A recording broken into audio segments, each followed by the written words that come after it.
देखिए, आदरणीय राहुल गांधी जी पहले दिन से कहते हैं कि ये सरकार संविधान विरोधी है। ये सरकार संविधान को नहीं मानती। जिसका जो हक है, जो संवैधानिक अधिकार है, वो सरकार दे क्यों नहीं रही है? ओबीसी का मंडल कमीशन लागू होने के बाद 27% आरक्षण का अधिकार संविधान में दिया गया है, उल्लेखित है। आदरणीय अर्जुन सिंह जी ने 2005 में शिक्षा में और टेक्निकल शिक्षा में भी 27% आरक्षण का प्रावधान किया। बीजेडी और बीजेपी की सरकार दोनों इस प्रदेश में रही है।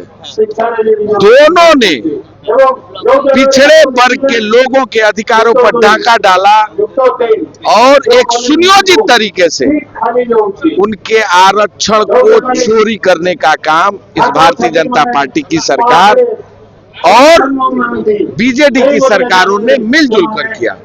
मैं आपको कुछ स्टेटों के आरक्षण के बारे में बताना चाहूंगा। तेलंगाना में अभी कांग्रेस की सरकार है, वहां 43% ओबीसी को आरक्षण है, टेक्निकल में भी, शिक्षा में भी। रोजगार में 27% है। अगर तमिलनाडु में जाएंगे तो तमिलनाडु में इम्प्लाई में यानी रोजगार में 50% और टेक्निकल और एजुकेशन में भी 50% के आरक्षण का प्रावधान पिछड़े वर्ग के नौजवान को है, वहां के लोगों को है। अगर आप कर्नाटक देखेंगे तो 32% ओबीसी को आरक्षण है, शिक्षा में और टेक्निकल शिक्षा में, और रोजगार में 32%, दोनों में। अगर आप और आगे आएंगे तो अन्य राज्य जहां कांग्रेस शासित प्रदेश है, वहां पर ओबीसी को आरक्षण समानुपात जो व्यवस्था है, जो संवैधानिक अधिकार है, उसके अंतर्गत देने का काम किया गया है।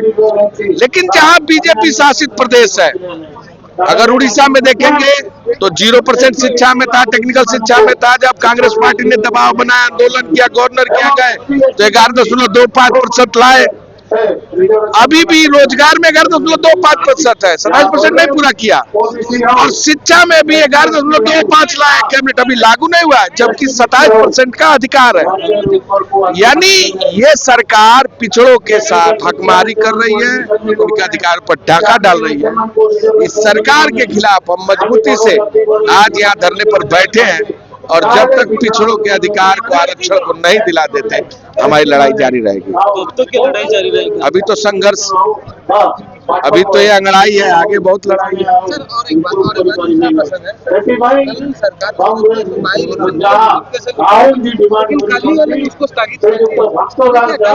देखिए, भाजपा के विचारों का ये स्टेट है नहीं, और वो जानती है जैसे तैसे बीजेडी और दोनों ने आपस में गठजोड़ करके चुनाव जीत लिया। आने वाले समय में भाजपा को हारना तय है, और ये पंचायत चुनाव ही तय कर देता है कि उसका परिणाम क्या होना है। इसलिए उन्होंने इलेक्शन को भी ड्रा कर दिया।